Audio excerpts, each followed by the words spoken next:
பக்கத்து வீட்டு குழந்தைக்கு ஃபேஸ்ல சின்ன சின்னதா புண்ணு வந்துருச்சுங்க.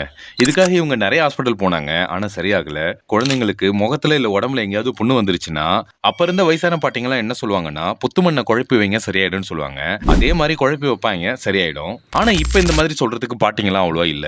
அந்த பாட்டி என்ன சொன்னாங்களோ அதே தான் அந்த குழந்தைக்கும் நான் சொன்னேன். அவங்களும் அந்த குழந்தைக்கு அதே மாதிரி பண்ணாங்க. முகத்துல புண்ணு இருந்த இடமே தெரியாம போயிடுச்சு. இத எப்படி யூஸ் பண்ணணும்னு சொல்றேங்க. நமக்கு தேவையான புற்று மண்ண எடுத்து நைட்டே ஊற வச்சிடணும். காலையில வெயில் வந்ததுக்கு அப்புறமா குழந்தைய தூங்க வச்சுட்டு, குழந்தைக்கு எங்கெல்லாம் புண்ணு இருந்துச்சோ அங்கெல்லாம் அப்ளை பண்ணுங்க. அப்ளை பண்ணி ஒரு 15 நிமிஷத்துக்கு அப்புறமா ஹாட் வாட்டர்ல கழுவிடலாங்க. இந்த மாதிரி ஒரு நாள் விட்டு ஒரு நாள் 3 நாளைக்கு பண்ணோம்னா, குழந்தைக்கு வந்த ஸ்கின் ப்ராப்ளமா இருக்கட்டும், இல்ல புண்ணா இருக்கட்டும், அலர்ஜியா இருக்கட்டும், இது எல்லாமே சரியாயிடுங்க.